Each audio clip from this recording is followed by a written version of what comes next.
Before you listen to this story, do one thing for me. Like the video, subscribe to the channel, and share it. I thought the silence of that house would finally calm me.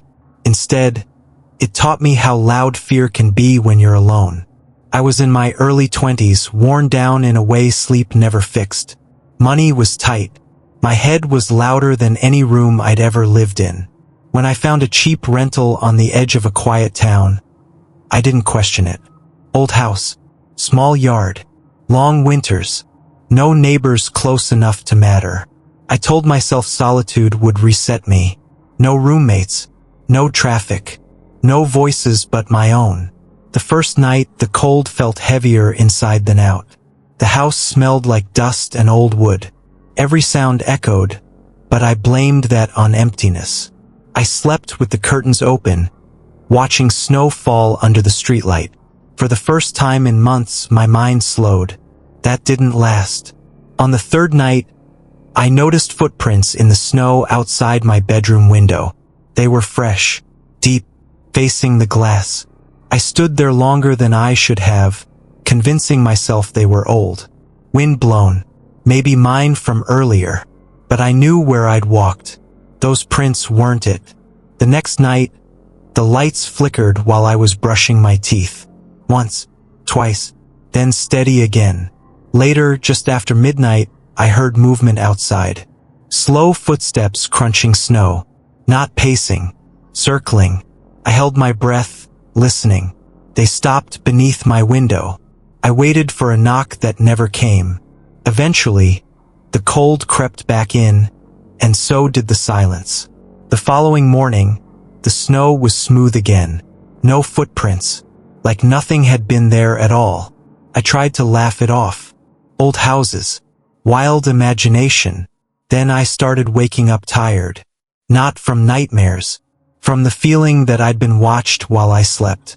One morning, my bedroom curtains were parted slightly, just enough to let in light.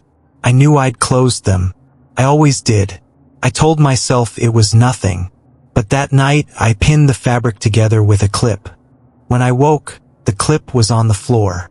The curtains were open wider. My chest tightened in a way I couldn't explain. The air in the room felt wrong. Thinner. I stopped sleeping deeply after that. I stayed awake until exhaustion dragged me under. One night, I looked out the window before bed. A figure stood in the backyard, perfectly still, facing me. No features, no movement, just a shape darker than the dark. I shut the curtains and backed away. Didn't look again. I didn't sleep at all that night. The power went out just after midnight. No warning, no flicker. Darkness swallowed the house. My phone showed one bar, then none. I tried calling anyone. Nothing. That's when I heard the knock. Not on the front door. From inside the house. One knock. Soft. Then footsteps. Slow. They stopped outside my bedroom door. Couldn't breathe. Couldn't move. The door handle shifted. I ran. I don't remember grabbing shoes. I remember the cold biting my feet as I burst outside. Snow burned my skin. My lungs screamed. I didn't look back. I didn't slow down. I ran until lights appeared. Until a road. Until warmth. I never returned for my things. I never spoke to the landlord again. I stayed with a friend until my hands stopped shaking. The police asked questions I couldn't answer. No signs of forced entry. No evidence. I moved on. At least I tried to. Even now, I sleep with every window covered. And when the house gets too quiet, I turn something on. Because silence doesn't feel peaceful anymore. Feels like being watched. I knew my roommate didn't like me. I just never imagined she was quietly trying to erase me. I was in my early 20s, living near campus in a cramped 2-bedroom apartment that smelled faintly of old carpet cleaner and burnt coffee. I took the room because the rent was cheap and my savings were almost gone. We were strangers matched by a listing and bad timing. She moved in a week before I did, so the place already felt like it belonged to her. She barely spoke to me. When she did, her voice was flat and polite in a way that felt practiced. We passed each other in the kitchen like furniture. I told myself it was fine. I didn't need a friend. I needed a roof. The first few nights were quiet. Too quiet. The building settled with small pops in the walls. The heater clicked on and off, and the hallway light outside our door buzzed softly. Normal apartment sounds. I slept with my door closed and a chair wedged under the handle. More habit than fear. The first red flag was small. I came home from class and my desk lamp was on. I knew I'd turned it off. When I asked her, she looked up from her phone and said, "Why would I touch your stuff?" Her eyes didn't linger. Her tone didn't change. I apologized for asking. Then my things started shifting. My notebook moved from the desk to the bed. My hoodie folded on a chair I never used. Felt petty to care, so I stopped mentioning it. I started doubting myself instead. A week later, my food went missing. Not all of it. Just enough to make me question my memory. I found empty wrappers in the trash that weren't mine. When I brought it up, she laughed softly and said, "You're always forgetting things." She said it like a joke. I laughed too, even though my stomach tightened. The lights were next. I'd wake up to the glow under my door. My room lit when I knew I'd shut everything off. I started checking switches twice, then 3 times. One morning, in the dead of winter, my window was cracked open. Cold air poured in, sharp and metallic. I stood there shivering, staring at the latch. I never opened it. Ever. That night, I pushed my dresser against the door before sleeping. The feeling of being watched crept in slowly. I'd hear the floor creak outside my room after midnight. A pause. Then silence. I told myself it was pipes. Old buildings breathe at night. But I started waking up tired, like I hadn't rested at all. My door would be unlocked in the morning. The chair moved. Sometimes the faint smell of her perfume hung in the air, sweet and heavy, like it didn't belong. I began keeping my phone face down, recording at night. Nothing showed up. That almost made it worse. Friends stopped responding the same way. When I complained, they exchanged looks. One asked if I was getting enough sleep. Another joked about me being stressed. Later, I learned she'd been talking to them, telling them I was forgetful, unstable, that I made things up. I felt myself shrinking, questioning every thought, every memory. The night everything broke, I came home early. Her door was open. Her laptop sat on the table, screen glowing. I wasn't trying to snoop. I just glanced. On the screen were photos of me, taken inside my bedroom, sleeping, different nights, different angles. The timestamp showed early morning hours. My chest went hollow. My hands went numb. I scrolled, shaking, until my phone buzzed in my pocket. A message sent from my number. To her. "Stop touching my things or I'll make you regret it." I hadn't sent it. I hadn't even unlocked my phone. That's when I understood. She had access to everything. My room, my phone, my life. I heard her keys. The door opened. She saw my face. She smiled. Not surprised. Not angry. Just calm. "You shouldn't go through people's things," she said. My heart pounded. My mouth wouldn't work. I backed away. She stepped closer. I grabbed my bag, my charger, my ID. She didn't stop me. She just watched. I left that night. No coat. No plan. The cold hit me like a wall. But it didn't matter. I didn't look back. I didn't go to the police. I didn't try to explain. I knew she'd already written the story. I slept on a friend's couch for weeks, jumping at every sound. I changed my passwords, my number, my routines. I stopped posting online. Even now, I lock my door out of habit.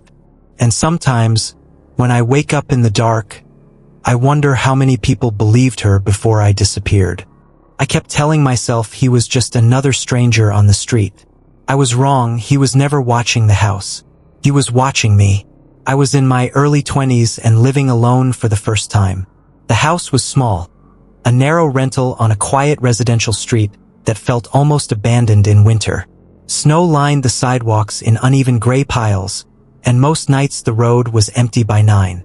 I worked late shifts, which meant I usually came home after dark, when the cold felt sharper and the silence heavier. I liked the independence. I liked unlocking the door and knowing no one else would be inside. The house smelled faintly of old wood and radiator heat. The floors creaked, but in a way that felt familiar, almost comforting. I told myself this was what growing up felt like. The first few nights were uneventful. I followed the same routine: park, unlock, step inside, lock the door behind me. I never lingered outside. I didn't need to. That changed when I noticed him. The first red flag was subtle enough that I almost ignored it. A man stood across the street near the curb, hands in his pockets, shoulders slightly hunched against the cold. I assumed he was waiting for someone. People did that sometimes. I nodded politely and went inside. The next night, he was there again. Same spot, same posture. He didn't move when I walked past. He didn't look away either. By the third night, I felt a small knot form in my stomach. Every time I came home, he was there. Sometimes he pretended to smoke, lifting his hand to his mouth even when there was nothing between his fingers. Other times, he just stood still, staring. I started paying attention to details I wished I hadn't noticed. The way his head tilted slightly when I unlocked my door. The way his eyes followed me, not the house, not the street, just me. I told myself not to overreact. Quiet neighborhoods attract odd routines. I didn't want to be the person who saw danger everywhere. But then his timing started lining up with mine. No matter when I got home, early, late, even once near dawn, he was already there. Felt less like coincidence and more like anticipation. Like he knew when I'd arrive. A week later, he moved closer. Not much. Just a few steps nearer to my side of the street. Enough that the distance felt different. Smaller. More personal. I stopped lingering in my car. I kept my keys threaded between my fingers. I locked the door faster than before and double-checked it every night. One evening, as I brushed my teeth, I glanced toward the front window. The curtains were thin, just enough to let in streetlight. I saw his outline across the road, darker than the shadows around him. He wasn't looking at the house. He was looking at the window, at me. I closed the curtain and leaned my forehead against the glass, heart pounding harder than it should have. My reflection stared back, pale and tense. The next night, I made the mistake of looking again. He was closer than before, still across the street, but positioned directly in line with my living room window. When our eyes met, he smiled. It wasn't wide or exaggerated, just a small lift at the corner of his mouth, like he'd been waiting for me to notice. I stepped back so fast I nearly tripped. That was the night I stopped sleeping well. Every sound outside made my chest tighten. Every passing car felt like a threat that didn't slow down enough. The footsteps came just after midnight. Slow, measured. I froze on the couch, listening. They moved along the porch, wood creaking softly under weight. I held my breath and waited for the knock. It didn't come. Instead, the porch light flicked off. I rushed to the window and twisted the switch. Nothing. When I opened the door a crack, cold air rushed in. The bulb was still warm, but the light had been unscrewed. My phone rang. Unknown number. I didn't answer.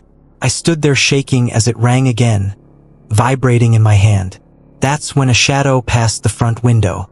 Tall, slow. I backed away, locked the door, grabbed my coat. The footsteps returned. Right outside. I didn't wait. I ran out the back door into the snow, lungs burning, heart pounding so hard I thought I might pass out. I drove straight to my parents' house without calling first. I didn't explain much. I didn't need to. They saw my face and let me in. I never went back for my things. I broke the lease through email and blocked the number that kept calling for days afterward. No voicemail was ever left. The house sits empty now as far as I know. I don't drive past it. Even now, when I walk alone at night, I check reflections in windows. Because sometimes it feels like being watched isn't something that ends. It's something you survive. The first gunshot didn't scare me. It was the way they smiled afterward that did.